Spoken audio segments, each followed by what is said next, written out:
Halo Sobat TVUI, jumpa lagi dalam program Ngopi, Ngobrol Pakai Isu bersama saya, Nurul Aziza. Sobat TVUI, mungkin beberapa dari Sobat TVUI cukup familiar dengan kata-kata CT scan, ronsen, MRI, dan juga USG yang digunakan untuk mendiagnosis kondisi kesehatan pasien. Alat-alat tersebut memancarkan radiasi yang jika takarannya tidak sesuai akan berdampak pada kesehatan pasien tentunya. Nah, oleh karena itu, peran seorang fisikawan medis sangat diperlukan untuk menentukan apakah pengoperasian alat-alat ini sudah sesuai dengan standarnya ataukah belum. Kali ini Ngopi akan membahas lebih dalam mengenai apa sesungguhnya peran fisikawan medis di dalam dunia medis dan juga dunia industri, dan bagaimana caranya menjadi seorang fisikawan medis yang saat ini jumlahnya cukup terbatas di Indonesia, sehingga dibutuhkan lebih banyak lagi fisikawan medis agar membantu menemukan solusi dalam pengobatan medis tentunya. Nah, untuk menjawab pertanyaan-pertanyaan tersebut, kita akan berbincang dengan sejumlah narasumber yang akan menjelaskannya secara lengkap kepada kita semua. Akan tetapi sebelum itu, kita akan saksikan terlebih dahulu tayangan video berikut.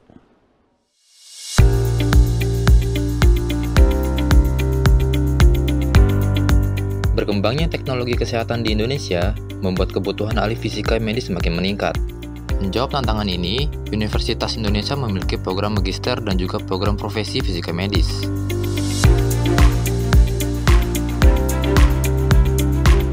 Fisika medis berfokus pada pengembangan teknologi seperti teknik pencitraan medis yang dapat memotret organ dalam tubuh dari luar. Salah satu penerapannya ada di alat ini, dikenal sebagai mesin sinar X radiologi diagnostik. Alat ini sering digunakan untuk melihat kondisi patah tulang hingga mendeteksi sel kanker.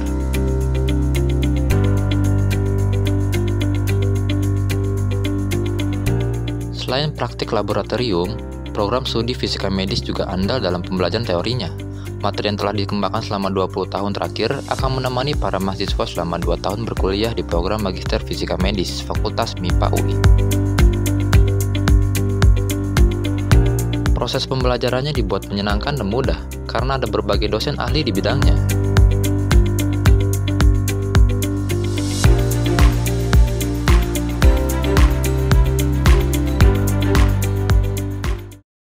Nah, untuk menjawab pertanyaan-pertanyaan tersebut, kita akan berbincang dengan sejumlah narasumber yang akan menjelaskannya kepada kita semua secara lengkap.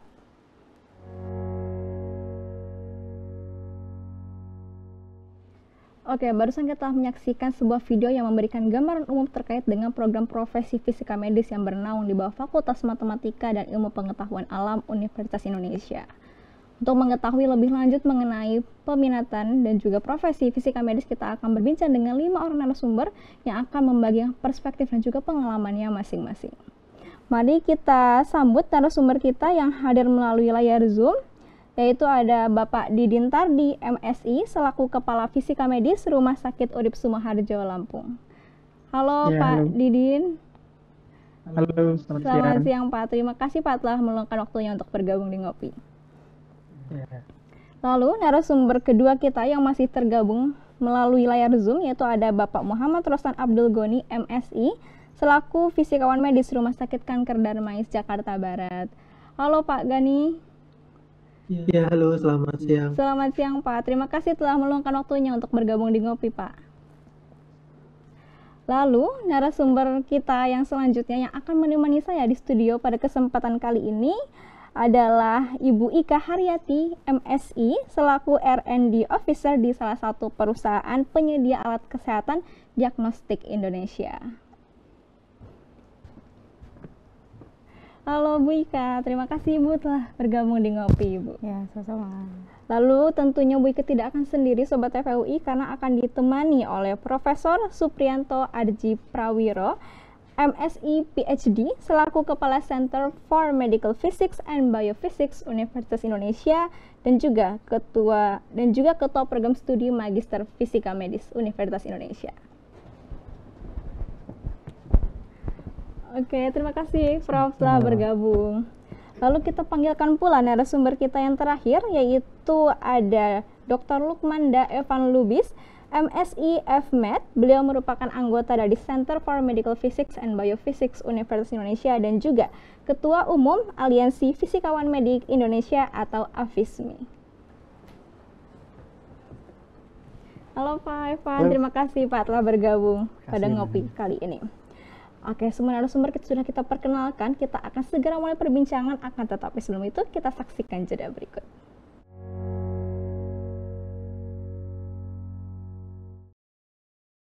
Kembali lagi dalam Ngopi, ngobrol pakai isu bersama saya Nula Aziza. Oke, Prof, saya ingin mulai berbincangan dengan Prof Supri terlebih dahulu nih, Prof. Kira-kira boleh tolong dijelaskan nggak, Prof, seperti apa sih sebenarnya ilmu fisika medis itu, Prof? Ya, ilmu fisika medis itu adalah ilmu terapan fisika yang memang konsentrasinya itu adalah di bidang kedokteran atau pengobatan.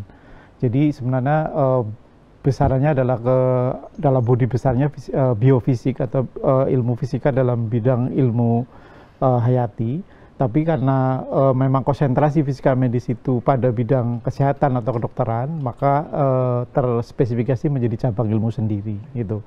Dan di situ ada 3 bidang utama, yaitu bidang fisika radioterapi, ada fisika diagnostik radiologi dan intervensional, dan fisika kedokteran nuklir gitu. Kurang lebih seperti itu. Oke. Berarti memang ilmu fisika yang konsentrasinya lebih pada penggunaan alat-alat kesehatan gitu ya, Dok ya? Ya. Oke, baik, Prof. Kemudian saya dengar juga nih, Prof, katanya Universitas Indonesia ini mempunyai program studi profesi fisika medis sendiri gitu, dan menjadi satu-satunya universitas yang mempunyai program studi sendiri, Prof. Kira-kira itu alasan dibentuknya program studi untuk profesi fisika medis apa, Prof? Ya, jadi prodi profesi itu adalah sebenarnya untuk menyiapkan SDM yang nanti akan berpraktek di rumah sakit gitu.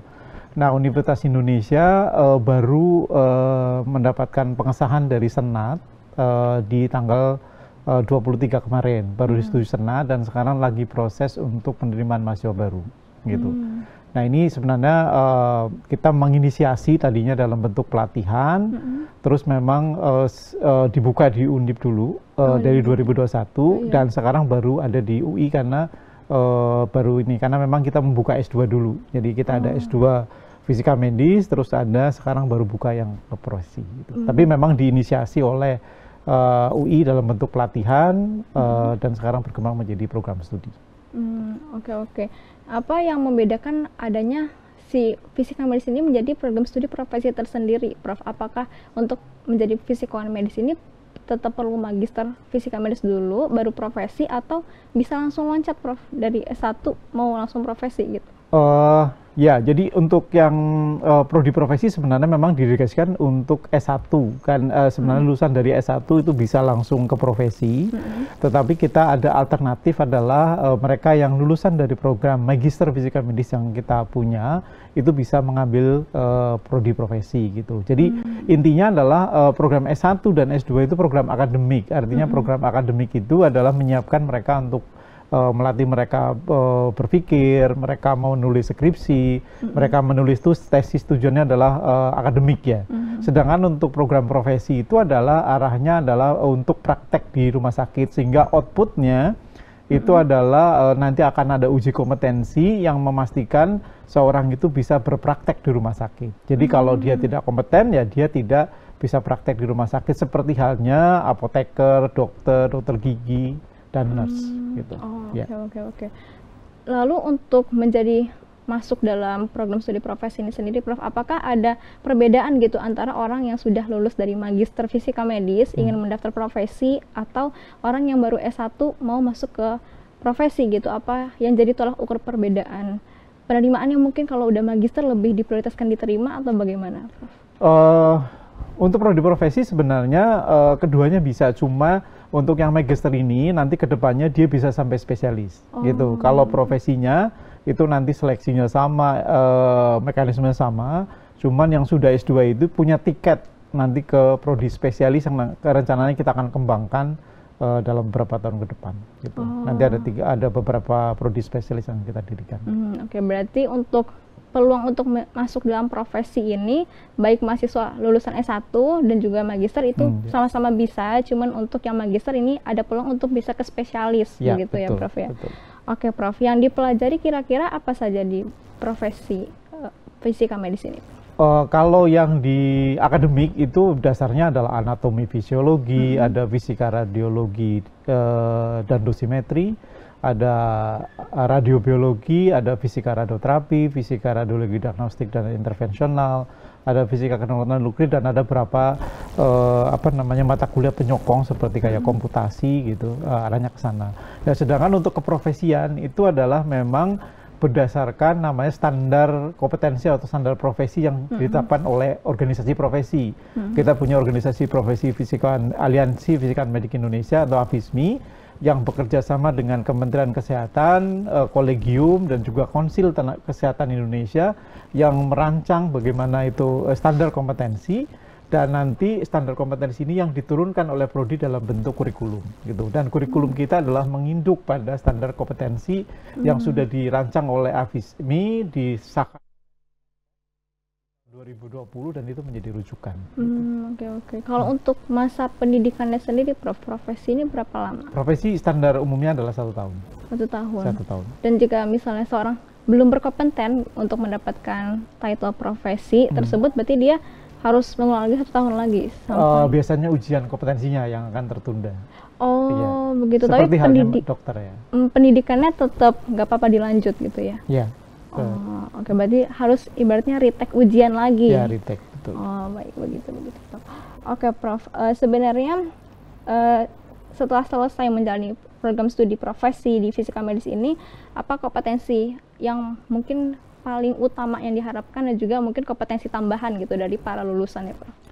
Kompetensi utama adalah yang dari lulusan profesi itu harus bisa melakukan melakukan quality assurance atau jaminan kualitas dari peralatan di 3 bidang itu, terus melakukan pelayanan keselamatan dan proteksi radiasi. Jadi karena kita menggunakan sumber radiasi, maka fisika medik harus bisa melakukan itu di 3 bidang.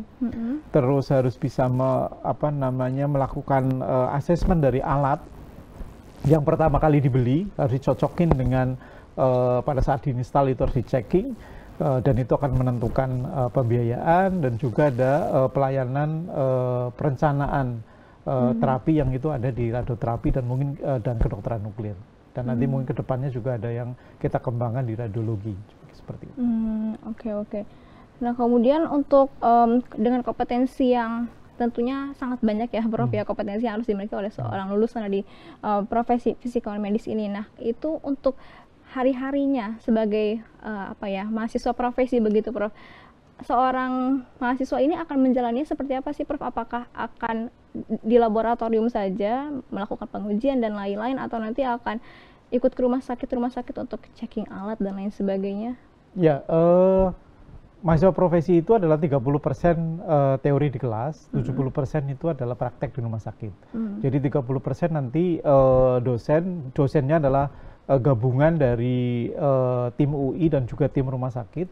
Terus 30% itu nanti di kelas memberikan introduksi, dan nanti ada prakteknya itu di rumah sakit 70%. Nanti yang bersangkutan akan dilatih oleh tim pembimbing kita di rumah sakit. Juga memang kita batasin satu pembimbing itu sekian mahasiswa, sehingga nanti kita bisa memastikan bahwa yang bersangkutan bisa belajar dengan baik dan bisa memenuhi kompetensi yang diharapkan oleh Kolegium dan Konsil Kesehatan Indonesia. Oke. Sejauh ini untuk mitra rumah sakit yang menjadi tempat praktek mahasiswa profesi ini di mana saja? Untuk UI, kita kebetulan alumni kita tersebar hampir di Jakarta, dan banyak fasilitas yang mereka sudah bekerja di sana. Banyak yang membantu kita, khususnya di RSCM sebagai pusat nasional. Terus ada di Rumah Sakit Umum Persahabatan, RSUP Persahabatan, ada juga di swasta itu terlibat di RSUD Pasar Minggu, terus ada juga di Murtada di Cancer Center, dan juga beberapa swasta mendukung kita karena kebetulan alumni kita di sana dan membantu kita untuk program ini. Dan mungkin nanti juga akan dilibatkan di luar Jawa, karena sasaran kita mendirikan program ini adalah ada yang berkarir untuk Jawa dan di luar Jawa, karena banyak teknis di luar Jawa yang tidak mengisi, sehingga kita membuat program seperti itu. Oke, baik, Prof. Nah, lalu Prof, saya juga mendengar bahwa Prof ini merupakan ketua juga ya dari Center for Medical Physics dan Biophysics Universitas Indonesia. Nah, ini boleh tolong dijelasin nggak, Prof, kira-kira adakah hubungan antara CMPBU ini dengan lahirnya profesi fisika medis, dan bagaimana sejarah terbentuknya CMPB ini? Center Medical Physics and Biophysics itu adalah unit Ventura sebenarnya yang kita desain untuk melayani ke publik, melayani masyarakat. Jadi waktu itu diinisiasi 2014 melalui lab sebenarnya, Laboratorium Fisika Medis dan Biofisika yang ada di Departemen Fisika. Cuman waktu itu di Universitas Indonesia terjadi pergeseran, lab akademik nggak boleh menerima dari masyarakat, maka kita bertransformasi di bawah UKK, di bawah Lembaga Sains Terapan. Nah, program CMPB ini adalah yang membidani lahirnya prodi profesi, karena pelatihan profesi tadinya ada di CMPB. Dan ada juga pelatihan-pelatihan lain ke publik yang memang untuk mendukung program ketenaga nukliran yang disyaratkan banyak hal, ada personil, ada juga yang berkaitan dengan ketenaga nuklir di rumah sakit, yang nanti kita bisa memberikan servis ke mereka untuk pelatihan dan sebagainya, sehingga mereka bisa kompeten dan dilakukan oleh sertifikasi oleh Badan Tenaga Nuklir Nasional, Badan Pengawas. Sungguh menarik perbincangan mengenai profesi fisika medis ini dan juga CMPB UI sendiri. Mungkin saya beralih ke Pak Evan, Pak. Sebagai alumni dari Fisika Medis FMIPA UI, nah bagaimana sih Pak prospek kerja lulusan dari Fisika Medis itu sendiri? Mungkin di samping menjadi fisika medis, mungkin ada hal-hal lain yang bisa disentuh begitu Pak? Iya, tentu. Instead of kita menyebutnya prospek, saya lebih senang calling ya, panggilan. Karena memang di klinis jumlah rumah sakitnya juga sudah sangat banyak dan terus growing. Jadi rumah sakit di Indonesia ini ada sekitar 3.800 sampai 4.000-an. Sementara physical medik yang ada belum sampai 1.000. Jadi dan ini kan jumlah rumah sakit juga growing terus. Itu baru di klinis. Penelitian juga berjalan gitu ya. Jadi lembaga-lembaga penelitian, penguji, dan tentu saja kita butuh calon-calon pendidik ya. Perguruan tinggi yang punya ilmu fisika medik ini kan belum banyak. Jadi kita juga butuh di level magister banyak yang mendalami ilmu fisika medis ini, sehingga menjadi pengajar juga untuk menawarkan supaya UI tidak sendirian lah gitu untuk mengcover ini untuk bangsa gitu. Oh baik Pak. Kemudian Pak, dengan title Bapak sebagai Ketua Aliansi Fisikawan Medik Indonesia, menurut Pak Evan sendiri apa sih tantangan yang dihadapi oleh para fisikawan medik ini Pak di Indonesia gitu, terutama tentang perkembangan teknologi medis yang semakin maju? Iya, utamanya ada 3 ya. Tantangan kita di kompetensi, jumlah dan distribusi gitu. Kalau kompetensi jelas ya, kebiasaan kita di lapangan itu akan menentukan performa dan seberapa baik kita bisa melindungi pasien dan masyarakat dan juga sesama staf medik. Kemudian jumlah tadi sudah mention juga ya, itu kita masih kurang untuk melayani seluruh negeri. Dan juga yang ketiga distribusi.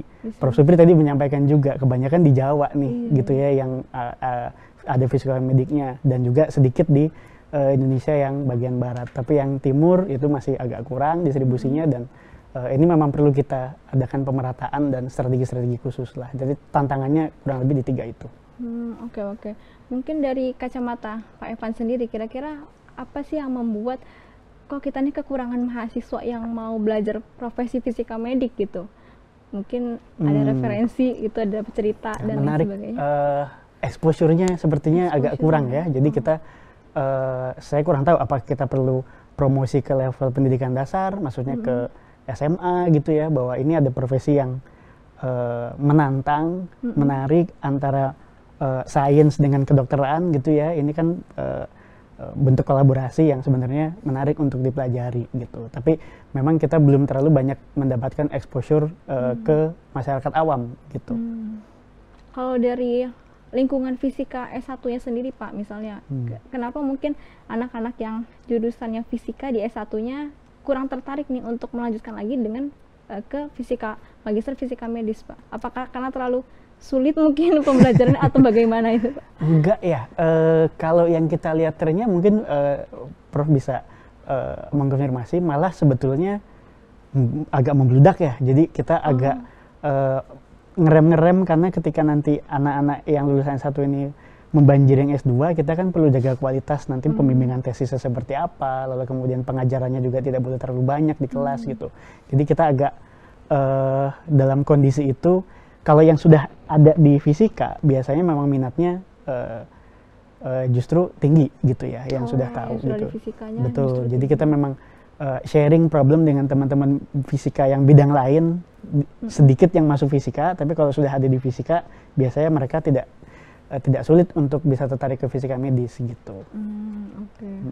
Oke, gimana Pak? Mungkin boleh konfirmasi tadi untuk minat-minat mahasiswa ini polanya? Untuk yang peminat S2 Fisika Medis itu penerimaan sekitar 30, peminatnya itu sekitar 70 sampai 80 pendaftar, jadi sekitar 2/3 lah ditolak. Dan ada juga yang sampai melamar 5 kali baru lulus gitu ada. Gitu. Baik. Berarti ternyata dalam fisikanya sendiri memang menjadi lanjutan program studi lanjutan yang favorit ya untuk magister fisika medis ini ya berarti Pak. Dan pelamarnya tidak hanya dari UI, banyak kan juga dari universitas lain. Ya, dari UGM, dari UB dan sebagainya. Oke, mungkin saya ingin melanjut lagi ke Pak Evan. Pak, kira-kira dalam bidang radiologi dan juga terapi radiasi, apa sih inovasi terbaru yang sedang dikembangkan oleh para fisikawan untuk meningkatkan keselamatan pasiennya, Pak? Ya, kan tadi tujuan utamanya keselamatan pasien dan masyarakat dan sesama staf. Dan itu ada 3 bidang ya, di radioterapi, radiologi diagnostik intervensi, dan juga kedokteran nuklir. Fokusnya adalah kita menciptakan biasanya metode yang lebih efisien, lebih aman, lebih akurat, dan juga kemudian tools, peralatan, karena di 3 bidang ini fisika medik punya tugas yang cukup rumit begitu ya. Jadi kita akan butuh software, kita akan butuh metode kalkulasi yang lebih sederhana, atau mungkin peralatan yang lebih mudah dan murah untuk dibuat sendiri begitu. Karena kebanyakan peralatan untuk teman-teman fisika medik bekerja di rumah sakit ini impor dan mahal. Jadi memang kita butuh inovasi di level dalam negeri untuk bisa create semuanya sendiri begitu, supaya tupoksinya bisa dijalankan dengan efisien begitu kurang lebih. Jadi riset dan inovasi itu memang difokuskan ke arah sana yang bisa bermanfaat bagi fisika medik di lapangan untuk menunjang mereka bekerja begitu. Oke. Nah, baik, selanjutnya kalau misalnya di rumah sakit itu kolaborasi antara dokter, radiografer, dan juga fisikawan medik itu sendiri itu bagaimana, Pak Evan? Oh iya, itu wajib. Itu komponen yang sangat wajib untuk kita bisa collab, diskusi, dan biasanya itu memang betul-betul masuk ke tupoksi ya. Jadi seperti contohnya kalau di radiologi itu ada satu step pekerjaan yang kita sebut optimisasi. Itu tanpa kita ngobrol dengan dokter spesialis radiologi dan teman-teman radiografer itu nggak mungkin bisa terjadi gitu. Itu butuh kolaborasi supaya dosis pasien secara kolektif itu bisa dikendalikan di bawah nilai referensi yang diterbitkan oleh Badan Pengawas Tenaga Nuklir gitu. Dan itu kalau kita tidak koordinasikan dengan kedua profesi lain itu impossible kita bisa dapat itu. Dan saya pikir di radioterapi juga sama, apalagi ya dalam proses perencanaan radioterapi itu kan ngobrol antara 3 bidang itu, dan di kedokteran nuklir juga sama juga karena aktivitas radioaktifnya itu dalam menentukan yang optimal itu juga prescription dari dokter, lalu deliverynya juga oleh, bahkan ada lagi satu profesi lagi ya yang radiofarmasis kalau di kedokteran nuklir. Jadi 4 profesi kalau di sana. Itu memang harus kolaborasi, kalau nggak mungkin. Jadi harus kerjasama untuk menentukan ini dosis yang pas untuk pasien ini bagaimana, dan juga ntar pelaksanaannya bagaimana untuk screening dan lain-lain. Betul. Oke, mungkin selanjutnya menurut Pak Evan sendiri, sejauh mana pentingnya pendidikan dan juga pelatihan fisikawan medik, dan bagaimana Aliansi Fisikawan Medik Indonesia ini berperan dalam hal tersebut, Pak? Iya, tentu penting sekali ya, itu dasar. Jadi kalau tadi kan saya juga mention problem yang utama itu diantaranya kompetensi. Nah itu kan yang menentukan fisika medik di lapangan butuh ilmu apa saja kan aliansi yang pertama. Dan kemudian itu diejawantahkan ke dalam standar profesi, standar kompetensi, itu yang dirujuk oleh kurikulum gitu kan, untuk dijawab oleh pendidikan pada perguruan tinggi. Jadi memang ini peran aliansi di sini merumuskan itu, kita perlunya ilmu apa saja dan dijawab oleh pendidikan, diberikan SDM yang sudah mendapatkan ilmu itu sehingga nanti di lapangan bisa menjalankan tupoksinya dengan baik, dan itu berkembang terus. Jadi yang namanya definisi kompetensinya ini akan mengikuti perkembangan zaman gitu ya. Dulu belum ada tuh AI misalnya sekarang udah harus masuk gitu ya. Bagaimana kita fisika medik menggunakan AI gitu ya, itu juga direspon juga oleh di lapangan. Gitu. Dan itu yang mengenai AI itu Pak, apa sudah coba untuk dielaborasi gitu penggunaan AI dengan fisikawan medik Iya, kalau untuk di penelitian sih sudah ya, sudah. Memang tahun terakhir kita mengikuti itu di radiologi dipakai, di radioterapi juga dipakai, di kedokteran nuklir juga dipakai gitu ya. Jadi memang itu kalau di tingkat penelitian sudah. Kalau deteksi-deteksi gitu ya yang otomatis itu memang di bidang radiologi itu memang ini sekali, dan memang diantaranya penggunaan AI untuk mempermudah pekerjaan fisika medis gitu. Misalnya untuk deteksi kualitas citra gitu ya. Dan kita kan kualitas citra tidak pakai pasien biasanya, tapi pakai phantom pengganti pasien. Nah itu untuk pemrosesan citra di phantom itu secara otomatis pakai AI segala macam itu sudah dilakukan gitu ya. Oke, berarti sekarang sudah menyerempet penggunaan AI gitu ya Pak? Nyemplung, bukan nyerempet lagi. Udah nyemplung makanya. Oke, menarik ya. Mungkin ya AI sepertinya akan terus berkembang, dan ya mau nggak mau berarti semua ranah juga akan terkena dengan AI gitu ya. Betul. Oke, baik, selanjutnya apakah ada kebijakan nih Pak Evan, kebijakan atau regulasi yang menurut Bapak ini perlu untuk diperbarui di Indonesia gitu, yang akan nanti mendukung perkembangan profesi fisikawan medis itu sendiri? Mungkin pola pikirnya kita balik ya, karena regulasi itu kan muncul karena tuntutan di lapangan perlu apa, dan dalam hal itu berarti memang aliansi dan profesi yang harus menjawab itu gitu. Jadi ada tuntutan untuk kita, keselamatan pasien itu harus begini. Biasanya kalau standarnya radiasi pengion itu memang dari ICRP, dari IAEA, itu memang mereka membuat aturan internasional yang negara kita harus ikutin sebagai negara anggota PBB. Nah itu kemudian kita jawab dengan tupoksinya fisika medis sesuai dengan porsi dan tanggung jawab kita. Jadi memang kayaknya memang kita yang harus mengikuti peraturan gitu. Dan memang peraturannya memang banyak dinamika, dan itu kita harus bisa jawab semuanya gitu. Tapi kalau untuk saat ini Pak, kira-kira ada keresahankah di lapangannya gitu terkait dengan profesi fisikawan medik ini, sehingga kira-kira harus butuh regulasi tambahan nih kayaknya gitu? Belum. Wah itu ini ya, karena yang namanya regulasi itu kan dia tidak stagnan ya, dia pasti akan berubah terus. Jadi kalau kita kejar dalam bentuk regulasi, nanti ada perubahan lagi, nanti kita repot lagi. Jadi memang yang kita lihat streamline-nya adalah pemerintah menginginkan warganya dijaga dari bahaya radiasi, dan itu yang kita jalankan. Bagaimanapun aturan turunannya, semeresahkan apapun itu, kita harus bisa ikuti dan jawab gitu ya. Dan memang dunia kesehatan akhir-akhir ini banyak dinamika, dan kita alhamdulillah dari segi profesi sanggup untuk mengikuti. Sejauh ini saya bisa bilang kita masih sanggup mengikutinya. Kita masih sanggup harmoni sekali dengan Kolegium Fisika Medik Indonesia dan juga dengan Konsil Kesehatan Indonesia. Oke, berarti sejauh ini belum ada tuntutan untuk menambah regulasi apapun gitu ya Pak ya, sejauh ini? Kita tidak dalam posisi untuk minta regulasi. Oke, mungkin saya ingin beralih ke Pak Roslan. Pak, halo Pak. Oke, Bapak sebelumnya bisa mendengar suara saya dengan jelas ya Pak? Bisa. Oke. Oke Pak Roslan, saya ingin bertanya nih Pak, selaku fisikawan medis di Rumah Sakit Kanker Darmais Jakarta Barat Pak, bagaimana sih proses pengobatan dengan radioterapi ini berlangsung, dan apa sebenarnya peran Bapak sebagai fisikawan medis dalam menjalani proses tersebut Pak? Yang kita ketahui bahwa radioterapi adalah salah satu metode di tindakan medis ataupun di rumah sakit dalam hal penanganan untuk kanker, yang dimana dalam pengobatan kanker ini memanfaatkan radiasi pengion untuk bisa menghasilkan sel kanker ataupun menghambat pertumbuhannya. Dalam proses untuk radioterapi biasanya kita menggunakan peralatan medis yang standar seperti LINAC, linear accelerator, untuk menargetkan area tumor secara spesifik.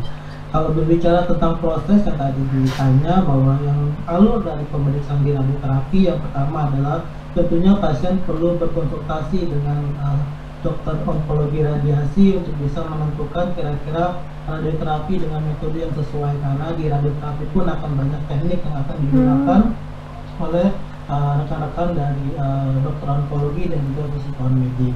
Nah, setelah berkonsultasi nantinya baru pasien diarahkan untuk melakukan simulasi radioterapi dengan alat medis yang lain, yaitu seperti CT simulator, untuk menentukan bagaimana posisi tindakan terapi yang nanti akan digunakan dengan menggunakan linear.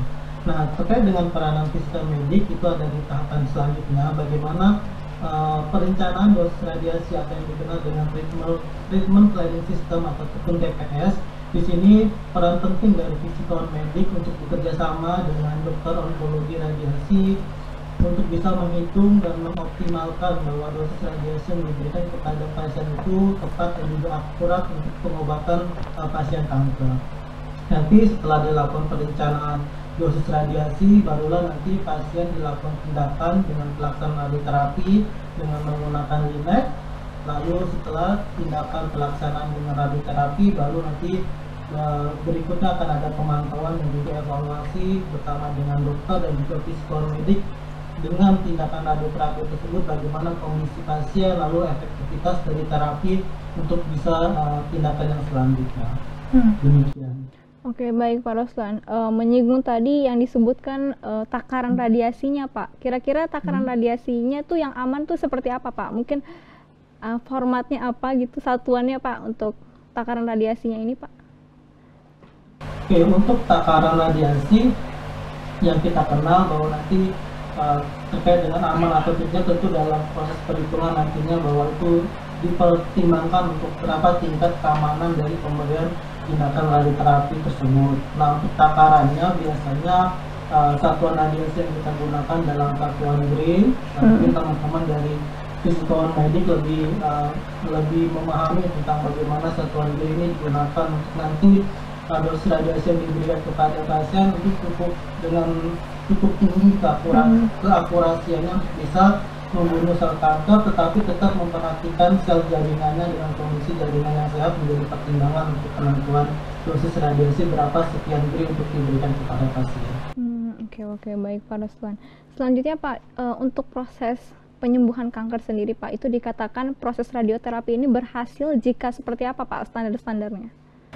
Oke, untuk menjadi pertimbangan ataupun faktor bahwa pengobatan ini berhasil, ya tentu banyak faktor di mana keberhasilan dari pengobatan untuk radioterapi bergantung banyak sekali faktor dari sisi medis ataupun dari sisi teknis lainnya, di mana beberapa faktor dari keberhasilan itu seperti tumor hilang ataupun mengecil secara signifikan dengan tadi dilakukan evaluasi oleh dokter onkologi. Yang kedua, bahwa dosis radiasi secara cukup dan efektif untuk bisa membunuh sel kanker dan tidak merusak jaringan sel sehat secara berlebihan.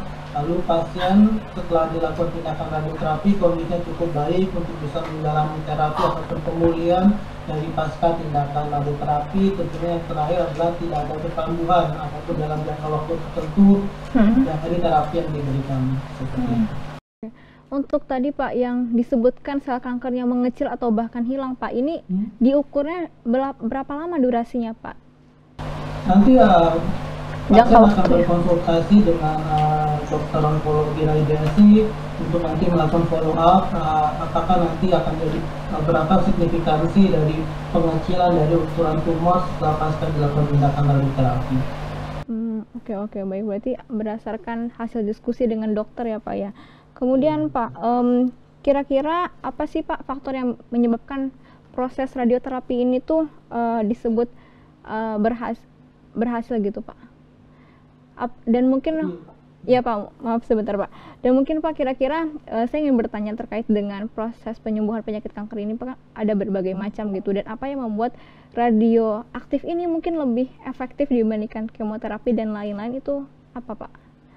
Oke, memang dalam tindakan medis untuk pengobatan kanker akan banyak opsi yang akan diberikan kepada pasien seperti kemoterapi, lalu ada pembedahan, dan juga peran dari psikolog medik dalam tindakan radioterapi, pemberian terapi eksternal atau juga untuk di terapi internal dengan terapi kedokteran nuklir, kemudian radioaktif.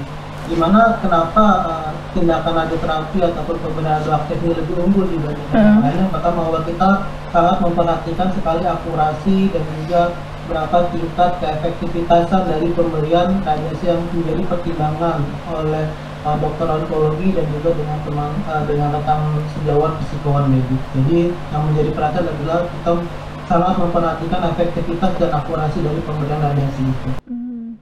Oke Pak, tapi untuk setiap pasien Pak, apakah bisa gitu pasien dengan penyakit kanker ini tuh request gitu Pak, oh saya pengen metode pengobatannya radioaktif aja, nggak mau kemo gitu misalnya, atau itu benar-benar harus mengikuti arahan dari dokter onkologinya sendiri Pak? tentunya yang menjadi sertifikasi adalah dari dokter.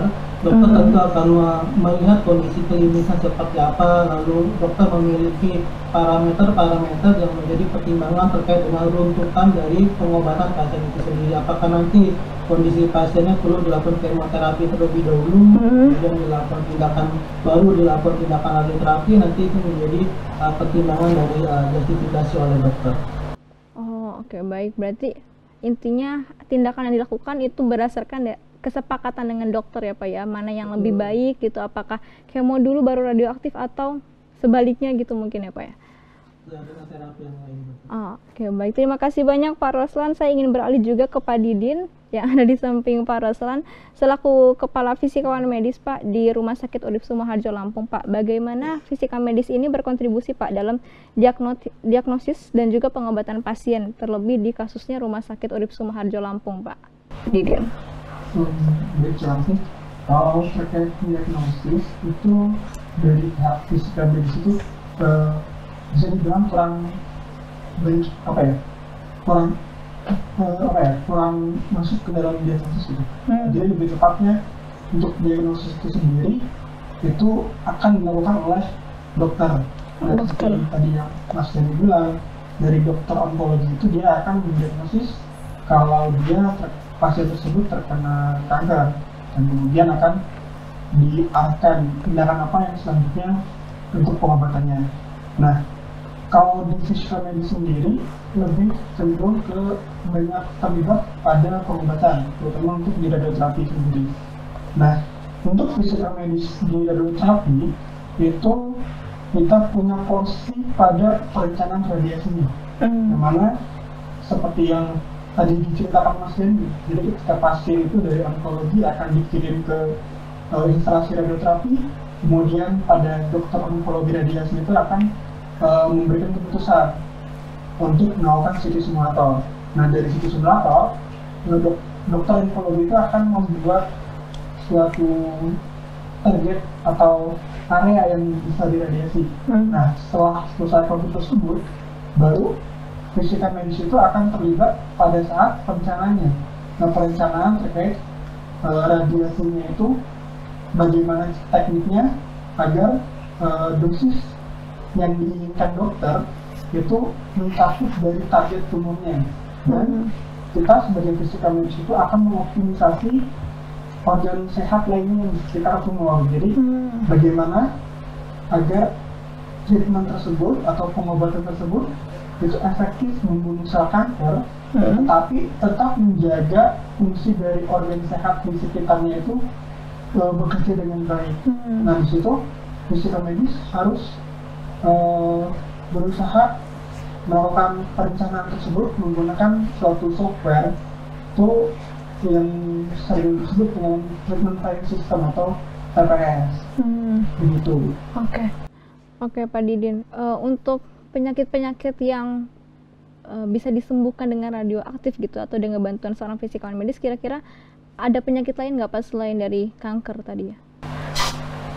Selain kanker sendiri, salah satunya adalah di bagian malformasi dari pembuluh darah di otak itu ada beberapa pengobatan seperti MVA, itu dia bisa menggunakan radiasi eksternal. Jadi seperti keabnormalan dari bentuk dari si pembuluh darah di otak. Oke, baik. Lalu selanjutnya Pak Didin, kira-kira bagaimana sih cara seorang fisikawan medis ini memastikan keamanan bagi pasien dan juga petugas medisnya dalam penggunaan radiasi gitu? Nah, kalau terkait dengan keamanan radiasi pada pasien, setelah tahap perencanaan tadi, setelah kita optimisasi bagaimana suatu radiasi itu aman untuk organ sehat, atau bukan aman ya, lebih meminimalisir dosis berlebih di organ sehat, itu akan didukung juga oleh alat linek itu sendiri. Jadi setelah kita planning atau perencanaan radiasi, kita juga harus memastikan bahwa alat linek kita tersebut itu dapat mengeluarkan radiasi atau mengeluarkan radiasi sesuai dengan perencanaan yang dilakukan oleh software. Nah, dari situ kita sebagai fisika medis itu akan melakukan jaminan kualitas dari INEC atau lingkungan akselerator agar radiasinya itu dia masih masuk dalam toleransi. Kita bisa mengikuti salah satu dokumen internasional sebagai rujukan nilai toleransi yang diperbolehkan untuk jaminan kualitas. Itu akan jadi ketika setelah perencanaan dan output di INEC itu harus sinkron. Oke Pak. Kalau misalnya mengenai mungkin pasien kan sesekali ya mendapatkan radiasi itu kan sesekali. Kalau petugas medisnya mungkin berkali-kali gitu ya karena ada di ruangannya juga. Nah kalau untuk petugas medis sendiri Pak, kalau terlebih mendapatkan paparan radiasi yang berlebih ini dampak negatifnya apa Pak Didin?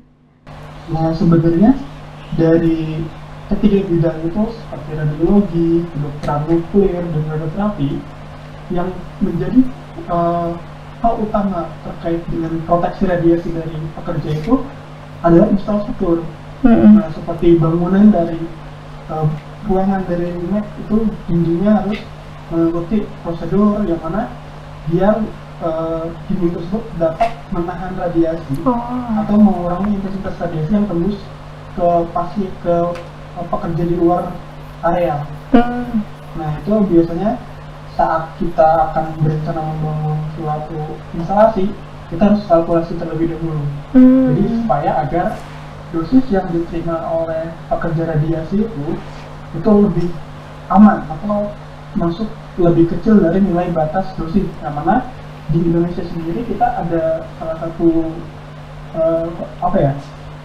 satu regulasi oleh Bapeten, Badan Pengawas Tenaga Nuklir, dia menganjurkan untuk pekerja radiasi itu mendapatkan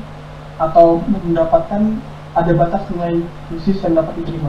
Nah, nilai dosis tersebut kita dapat pantau berapa sih pekerja radiasi itu ketika bekerja dalam 1 tahun atau 3 bulan dosis yang diterimanya. Nah, itu kita menggunakan alat dosimeter, ada alat ukur untuk pekerja radiasi itu yang akan dievaluasi setiap 3 bulan sekali dan akan mereport berapa sih dosis yang diterima pasien. Yang mana kalau kita infrastrukturnya itu sudah proper atau sudah sesuai dengan tingkat keamanan untuk pekerja radiasi dan pabrik, kita sudah pastikan bahwa dosis radiasi yang diterima oleh pekerja radiasi itu atau publik itu lebih kecil dari nilai batas dosis. Apabila ada ditemukan terkait dengan jadi ada nilai batas dosis lebih besar dari dosis lebih besar dari nilai batas dosis, itu mungkin ada suatu kesalahan dari prosedur. Jadi dari infrastruktur kita harus memperkuat agar aman untuk lingkungan dan pekerja, dan prosedur saat pelaksanaan pun harus memperhatikan terkait proteksi radiasi. Baik. Berarti dari mulai pembangunan instalasi ini harus diperhatikan ya Pak ya? Betul, terkait pembangunannya. Oke. Baik, selanjutnya Pak, yang menjadi tantangan di Rumah Sakit Urip Sumoharjo ini apa sih Pak dalam memberikan layanan optimal kepada pasien? Untuk memberikan layanan optimal, di sini itu ada 2 instalasi besar, ada radiologi, kedokteran nuklir, dan radioterapi. Untuk radioterapi sendiri, karena balik lagi ke pernyataan Mas Devi tadi bahwa kita tuh ada tim, jadi kita di instalasi radioterapi itu ada perawat, ada radio RTT atau radioterapis, kemudian ada dokter onkologi radiasi, kemudian ada fisika medis. Nah, yang menjadi tantangan adalah komunikasi dari keempat profesi yang berbeda ini. Jadi bagaimana kan alurnya itu dari dokter akan fismed, perencanaan pengobatan, dari perencanaan pengobatan balik lagi ke RTT. Nah, itu harus selaras agar tujuan perencanaan itu tercapai. Kemudian kalau untuk di kedokteran nuklir, karena ada radiofarmasis, ada perawat juga, dan ada radiografer, itu memang komunikasi hal krusial, karena itu banyak hal terkait proteksi radiasi, terus proteksi radiasi buat pasien juga perlu dikomunikasikan antar profesi, gitu. Bukan hanya terkait dengan bukan hanya fismed yang menyampaikan ke pasien, tapi kadang di sini tuh edukasi terhadap pasien kedokteran nuklir itu karena tingkat resikonya sangat tinggi juga, itu dari perawat tuh harus bisa menyampaikan itu terkait produk radiasi, dan radiofarmasi juga. Oke, baik. Berarti tantangannya adalah keselarasan komunikasi antar berbagai profesi itu ya Pak ya, yang berbeda tadi perannya. Oke, baik. Menarik sekali. Sekarang saya beralih ke Bu Ika, Bu. Sebagai R&D Officer di salah satu perusahaan penyedia alat kesehatan, sebenarnya bagaimana sih Bu cara untuk perusahaan Ibu membuat alat-alat kesehatan gitu, urutannya dari mulai riset, tahapan-tahapan agar sebuah alat itu menjadi bisa launching dan juga bisa digunakan oleh rumah sakit itu bagaimana awalnya? Baik, jadi sebenarnya negara kita ini dalam proses belajar ya untuk penguatan di area industri, karena ini sebenarnya latar belakangnya adalah saat 2019 lalu ketika kita COVID, kemudian setiap negara akhirnya ada blokade, akhirnya di sektor kesehatan di Indonesia itu kita kolaps, se-event untuk paracetamol pun kita tidak ada. Jadi sebenarnya dari latar belakang itu akhirnya dari pemerintah itu ada kebijakan untuk kita adanya penguatan industri, untuk kita menguatkan industri lokal di Indonesia untuk kita bisa mandiri dalam pembuatan tidak hanya terkait obat tapi juga alat kesehatan. Jadi saat ini pun dalam proses belajar itu tentunya kita tidak bisa sendiri dari Indonesia, karena kalau dibilang telat kita memang sudah telat, tapi setidaknya kita sudah melakukan itu daripada kita tidak sama sekali gitu kan ya. Akhirnya untuk kita bisa belajar untuk bagaimana membuat alat kesehatan itu kita tidak bisa hanya sendiri, akhirnya kita untuk kerjasama dengan partner. Kerjasama dengan partner ini artinya kita bekerja sama dengan negara-negara lain yang sudah memiliki pengalaman terkait dengan produksi tersebut, yang nanti biasanya disebut dengan transfer teknologi ataupun juga reverse engineering. Kalau dari manufaktur sendiri, khususnya di alat kesehatan, kita ada beberapa fase. Jadi kita akan terbagi jadi dua dulu. Apakah kita akan desain sendiri dan develop sendiri, atau kita akan transfer teknologi bersama partner tersebut. Karena nanti bisnis prosesnya akan berbeda. Alur proses sampai kita launching nanti akan berbeda. Kalau kita dengan transfer teknologi atau reverse engineering, itu kita akan benar-benar belajar dan mengadop terkait dengan engineering dan juga teknologinya. Kemudian kita akan adjustment atau diadaptasi dengan kondisi kebutuhan pasar yang ada di Indonesia atau kebutuhan para klinisi seperti yang ada di rumah sakit. Tapi jika kita melakukannya desain sendiri atau development, jadi semisal kita belajar ke luar negeri cara produksi alat kesehatan tersebut di sana, kemudian ada 1-2 parameter yang berbeda, itu kita sudah masuk ke tahap desain. Jadi yang artinya desain development ini kita tidak yang desain dari nol, itu tidak. Jadi semisal nanti raw materialnya beda, kemudian nanti kita juga bisa testing toolnya beda. Jadi dari situ nanti itu bisa disebut dengan design and development. Jadi benar-benar di Indonesia itu kita baru tahap awal yang mana kita nanti akan menentukan ke arah mana nanti cara produksi alat kesehatannya. Kalau nanti kita di area produksi desain dan development ini, kita kan ada beberapa fase. Mulai dari yang pertama itu fase untuk planning. Jadi project ini outputnya mau sampai kapan, timeline, kemudian cost, kemudian nanti regulatory compliance-nya kita perlu untuk bisa bikin misal contoh tadi yang sudah disebutkan LINEC ya. Walaupun kita belum sampai di situ ya sekarang. Untuk sekarang itu biasanya untuk elektromedik ada 2 sebenarnya, non radiasi dan radiasi. Karena ini bersangkutan dengan FISMED, jadi kita ada di elektromedik beradiasi seperti LINEC atau Mobile X-ray dan lain-lain. Jadi itu nanti untuk bisa sampai bikin produk seperti itu, kita butuh waktu berapa lama untuk kemudian budgetnya. Mulai dari raw material sampai packaging dan juga sampai ke regulatornya butuh persyaratan apa saja. Jadi kalau di sini kan ada Bapeten atau Badan Pengawas Tenaga Nuklir. Jadi itu nanti juga masuk ke plan. Jadi fase pertama itu masih planning. Kemudian fase kedua itu desainnya, desain dan pengembangannya. Jadi nanti akan dilakukan trial atau yang biasa kita familiar tuh riset. Tapi riset industri yang mana nanti trial and error sampai alat tersebut performanya oke dan bisa diterima oleh user. Jadi nanti di situ ada metode uji juga bagaimana untuk melakukan testing alat tersebut. Testing pun terbagi jadi berbagai macam. Kalau saya sebelumnya juga praktisi di rumah sakit sebagai fisika medis. Ketika kita fisika medis di klinisi, kita melakukan testing itu performance test saja.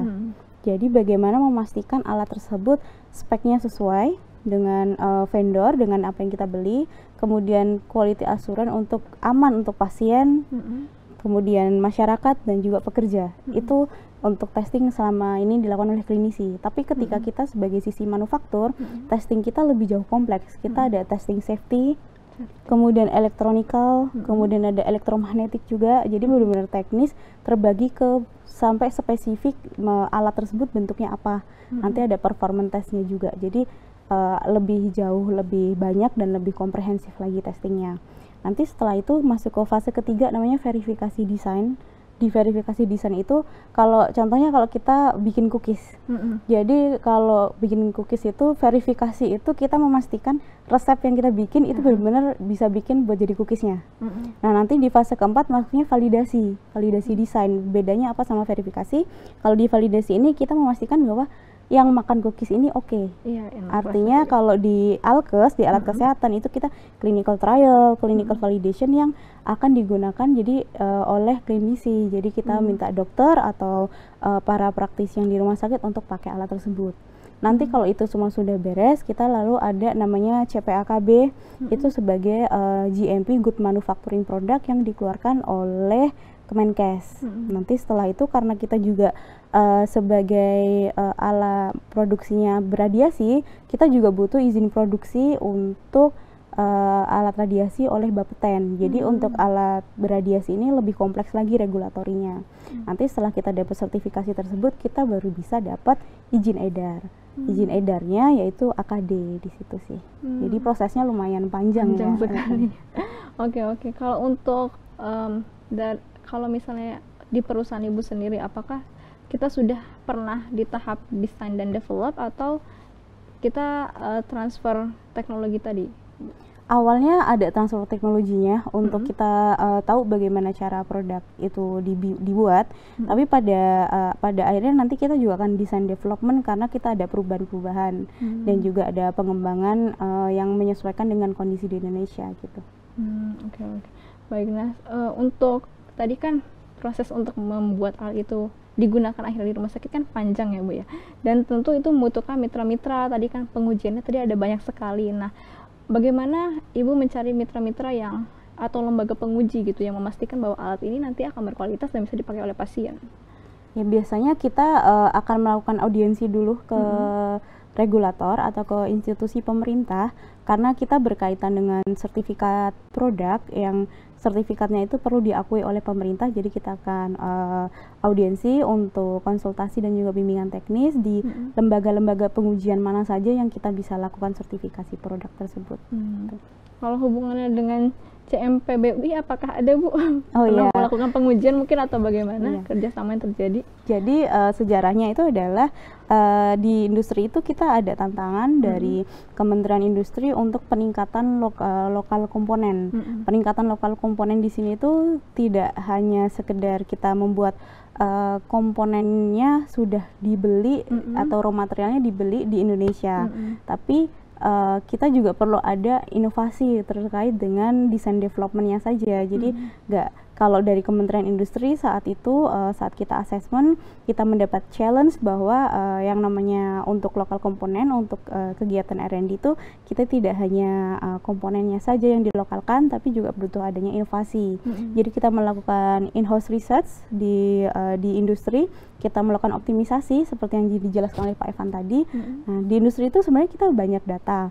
Kita juga banyak melakukan trial dan research, tapi kita masih minim wawasan data tersebut mau diapakan. Jadi sejarahnya dari situ akhirnya kontak dengan university, niatnya adalah kita ingin kolaborasi penulisan jurnal saat itu dengan CMPBUI bahwa kita ada data, kita ingin menulis tapi kita masih minim knowledge dan juga cara menulis dengan baik gitu kan, yang mana itu kompetensi memang ada di universitas. Jadi di situ kita bekerja sama pendampingan oleh universitas untuk itu. Jadi tujuannya untuk hilirisasi penguatan industri ini benar-benar dari hulu ke hilir, mulai dari universitas, industri sampai ke klinisi gitu.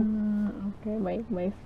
Mungkin selanjutnya dari yang sudah pengalaman Bu Ika selaku dengan R&D officer, kira-kira tantangan terberat apa sih yang menjadi tantangan terberat ketika memproduksi alat-alat kesehatan ini?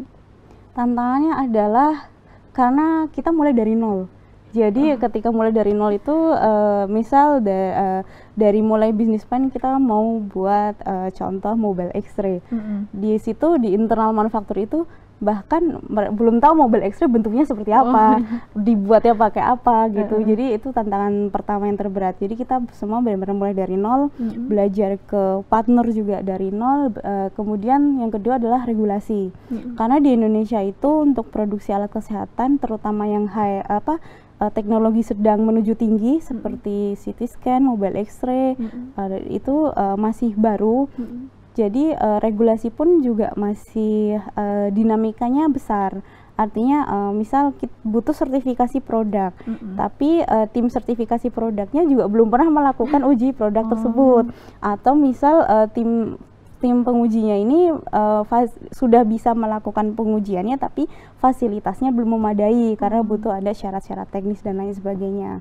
Kemudian yang kedua, pemangku penentu kebijakan ini juga kadang melakukan kebijakan itu sama. Jadi semua industri kapas sama industri alkes disamaratakan. Nah, itu juga menjadi challenging yang kemarin kita juga ada audiensi ke Kemenperin, ke Kementerian Industri bahwa perlu adanya kebijakan yang bisa merangkul semua aspek industri seperti itu sih. Oke. Mungkin kebijakannya perlu dibeda-bedakan ya, mana yang fit untuk yang manufaktur dan yang lainnya gitu ya. Dan yang terakhir itu tentang supply chain. Supply chain atau rantai pasok lokal ya. Karena mayoritas raw material, jadi pemerintah pengen produksinya dilakukan oleh lokal. Industri lokal juga pengen melakukan produksi tersebut, tapi di Indonesia belum ada raw materialnya.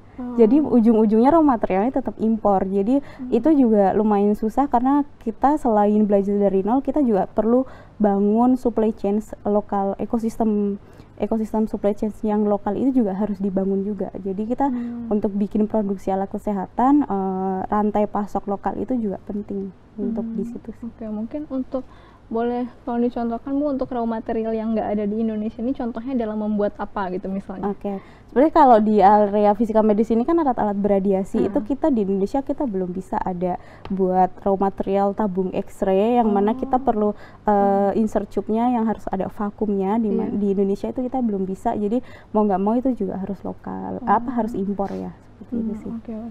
Oke, baik. Mungkin sekarang saya ingin menanyakan satu pertanyaan, tapi ini akan dijawab oleh semua narasumber nanti secara bergantian. Jadi pertanyaan saya adalah, mengapa fisika medis dan pengobatan dengan radioaktif ini masih sangat relevan digunakan saat ini, dan kenapa ilmu fisika medis ini patut untuk dikuasai? Mungkin boleh dari Prof. Supri dulu, Prof.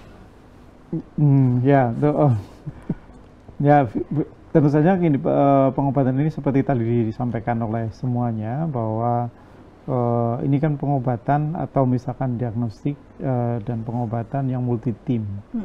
Nah, tentu saja ada dokternya, ada fisika medisnya, ada yang lain.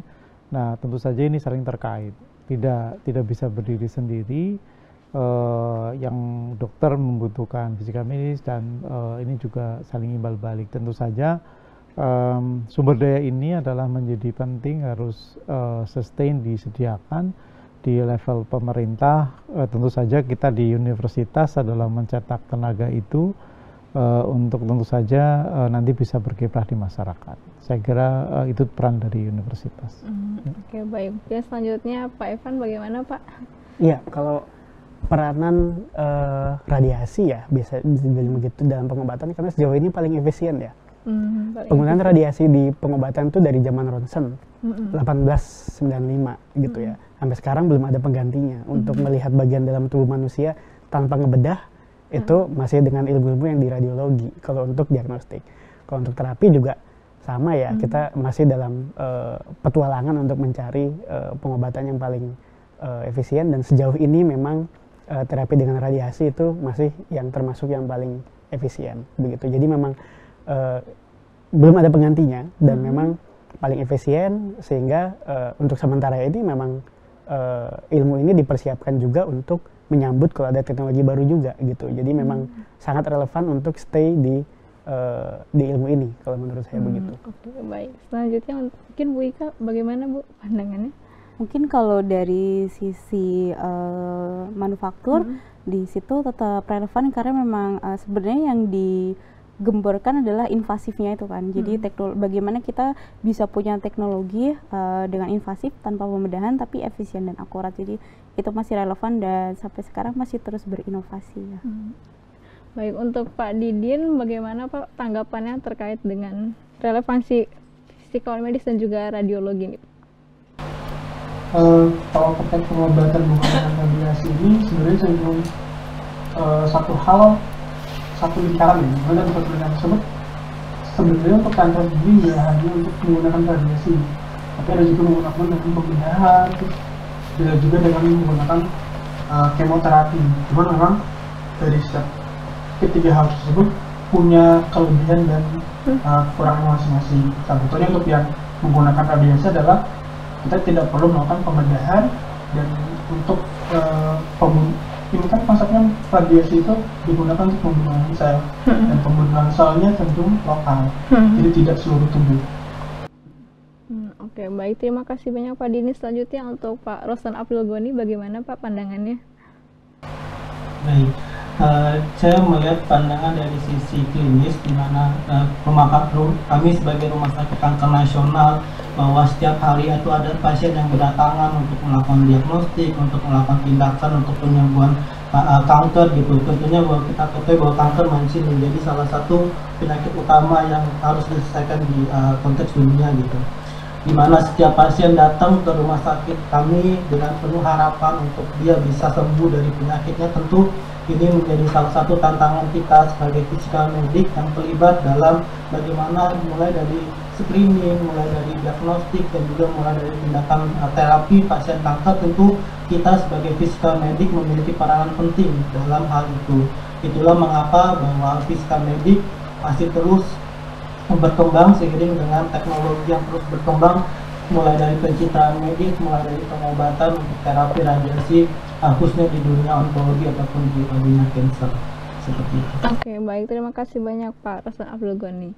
Oke, baik, terima kasih Sobat FEUI. Ternyata seru sekali perbincangan kita pada kesempatan kali ini. Kita mengetahui banyak tentang physical medis itu sendiri, lalu bagaimana peran dalam memberantas penyakit kanker yang disebutkan oleh Pak Roslan Abdul Ghani seperti itu. Dan ternyata memang physical medis ini adalah ilmu yang masih sangat relevan untuk saat ini gitu, karena peran-peran physical medis ini masih sangat diperlukan untuk pengoperasian alat-alat yang tadi belum ada gantinya ya Pak Evan ya. Jadi belum ada gantinya, dan seperti sinyal X-ray dan lain sebagainya. Dan untuk mengetahui bagaimana kondisi tubuh seorang pasien tanpa dibedah juga cuma dengan pakai ronsen gitu ya bisanya. Jadi kita sudah belajar banyak banget tentang physical medis. Ilmu ini adalah ilmu yang penting untuk dipelajari, dan harapannya tentunya kita berharap akan ada physical medis profesional lainnya yang lahir dari profesi physical medis UI ya Pak Prof. Supri tentunya gitu.